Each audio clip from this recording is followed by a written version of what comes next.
Graça e a paz, dia 13 de março, mais um dia aí na nossa querida leitura bíblica. Vamos juntos hoje para a leitura de João capítulo 5. Caso tenha algum barulho aí de pedra, de martelo, é porque tá tendo uma obra no andar de baixo, se eu não me engano. Então pode atrapalhar um pouquinho, mas vamos tentar seguir, né? João capítulo 5. A cura junto ao tanque de Betesda. Algum tempo depois, Jesus subiu a Jerusalém para uma festa dos judeus. Há em Jerusalém, perto da Porta das Ovelhas, um tanque, que em aramaico é chamado Betesda, tendo 5 entradas em volta. Ali costumava ficar grande número de pessoas doentes e inválidas, cegos, mancos e paralíticos. Eles esperavam um movimento nas águas. De vez em quando descia um anjo do Senhor e agitava as águas. O primeiro que entrasse no tanque, depois de agitadas as águas, era curado de qualquer doença que tivesse. Um dos que estavam ali era paralítico. Fazia 38 anos.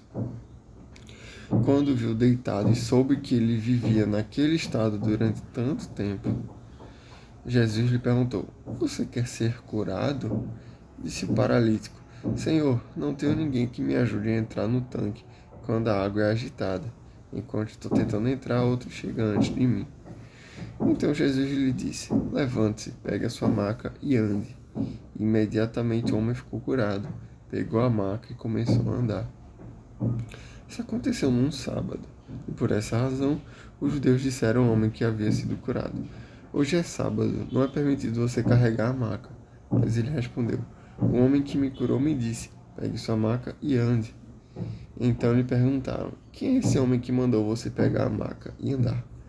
O homem que fora curado não tinha ideia de quem era ele, pois Jesus havia desaparecido no meio da multidão. Mais tarde, Jesus o encontrou no templo e lhe disse: Olhe, Jesus o encontrou e disse: Olhe, você está curado. Não volte a pecar, para que algo pior não aconteça a você. O homem foi contar aos judeus que foi Jesus quem o tinha curado. O homem tinha sido curado, né? Um homem que estava há 38 anos à espera de um milagre. Esperava, e aí ele foi o único caso da Bíblia que Jesus foi até ele perguntar se ele gostaria de ser curado. E aí ele foi curado, né?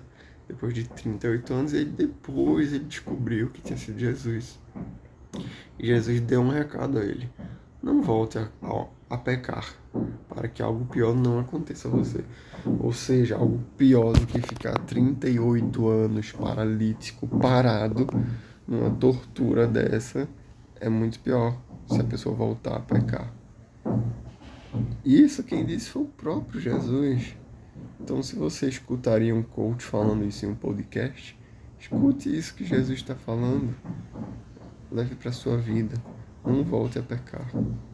Quando pecar, peça perdão, se lave. Amém? Então, os judeus passaram a perseguir Jesus, porque ele estava fazendo essas coisas no sábado. Disse-lhes Jesus: Meu pai continua trabalhando até hoje e eu também estou trabalhando. Por essa razão, os judeus mais ainda queriam matá-lo, pois não somente estava violando o sábado, mas também estava dizendo que Deus era seu próprio pai, igualando-se a Deus. Jesus lhes deu essa resposta: Eu digo verdadeiramente que o filho não pode fazer nada de si mesmo, só pode fazer o que vê o pai fazer. Porque o pai faz, o filho também faz. Porque o que o pai faz, o filho também faz. Pois o pai ama o filho e lhe mostra tudo o que faz. Sim, para a admiração de vocês, ele mostrará obras ainda maiores do que estas. Pois, da mesma forma que o pai ressuscita os mortos e lhes dá vida, o filho também dá vida a quem ele quer. Além disso, o pai a ninguém julga, mas confiou todo o julgamento ao filho, para que todos honrem o filho como honram o pai. Aquele que não honra o filho, também não honra o pai que o enviou. Olha só esses dois versículos. O Pai ninguém julga, mas confiou o julgamento ao Filho, para que todos honrem o Filho como honram o Pai. Aquele que não honra o Filho também não honra o Pai que o enviou. Eu asseguro, quem ouve a minha palavra e crê naquele que me enviou, tem a vida eterna e não será condenado, mas já passou da vida para a morte. Eu afirmo que está chegando a hora, e já chegou, em que os mortos ouvirão a voz do Filho de Deus, e aqueles que ouvirem viverão. Pois, da mesma forma como o Pai tem vida em si mesmo, ele concedeu ao Filho ter vida em si mesmo, e deu-lhe autoridade para julgar, porque é o Filho do homem. Não fiquem admirados com isto, pois está chegando a hora em que todos os que estiverem nos túmulos ouvirão a sua voz e sairão. Os que fizeram o bem ressuscitarão para a vida, e os que fizeram o mal ressuscitarão para serem condenados. Por mim mesmo nada posso fazer, eu julgo apenas conforme ouço, e o julgamento é justo, pois não procuro agradar a mim mesmo, mas aquele que me enviou.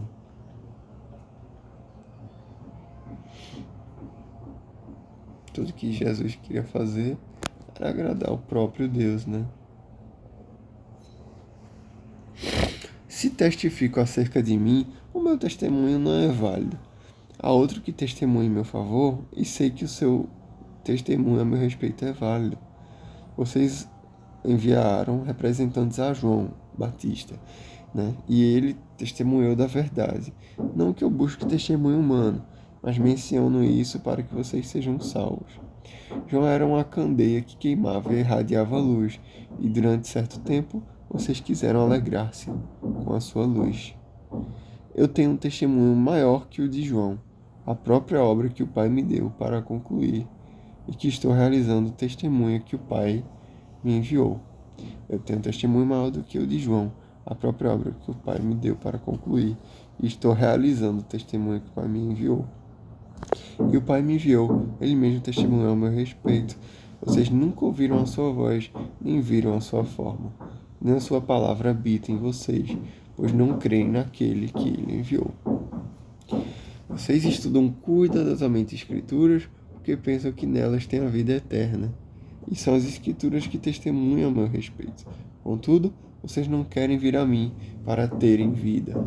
Recadinho aí para quem não crê em Jesus. Eu não aceito glória dos homens, mas conheço vocês. Sei que vocês não têm amor a Deus. Eu vim em nome de meu Pai e vocês não me aceitaram. Mas, se outro vier em seu próprio nome, vocês aceitarão. Como vocês podem crer se aceitam glória uns dos outros, mas não procuram a glória que vem do Deus único? Contudo, não pensem que eu os acusarei perante o Pai. Quem os acusa é Moisés, em quem estão as suas esperanças. Se vocês crescem em Moisés, creriam em mim, pois ele escreveu a meu respeito. Visto, porém, que não creem no que ele escreveu, como crerão no que eu digo? Olha só, eles estudantes da lei, né, os judeus, os fariseus, mestres da lei, estudam a lei, mas a palavra não habita. Que pensam que na palavra tem a vida eterna, mas a palavra testemunha que por meio de Jesus tem a vida eterna. Jesus é a palavra, certo? Mas não tem como crer na palavra sem crer em Jesus. É algo que não se completa. E aí, se eles estão nesse fardo aí, não creem em Jesus, quem julga ainda é Moisés. Mas não creem em Moisés. Que se acreditassem em Moisés, acreditariam em Jesus. É uma falsa crença que o judeu tem. E aí fica aquele negócio meio confuso, né? Meio difícil de entender. Mas é isso, é forte, é a incredulidade que eles têm. Espero que tenha ficado claro aí esse entendimento, pois não é fácil, não é simples, pode gerar outras dúvidas, mas que o entendimento por cima fique aí no capítulo 5 de João. Amém? Que Deus te abençoe, que você tenha um dia abençoado. Em nome de Jesus e até amanhã.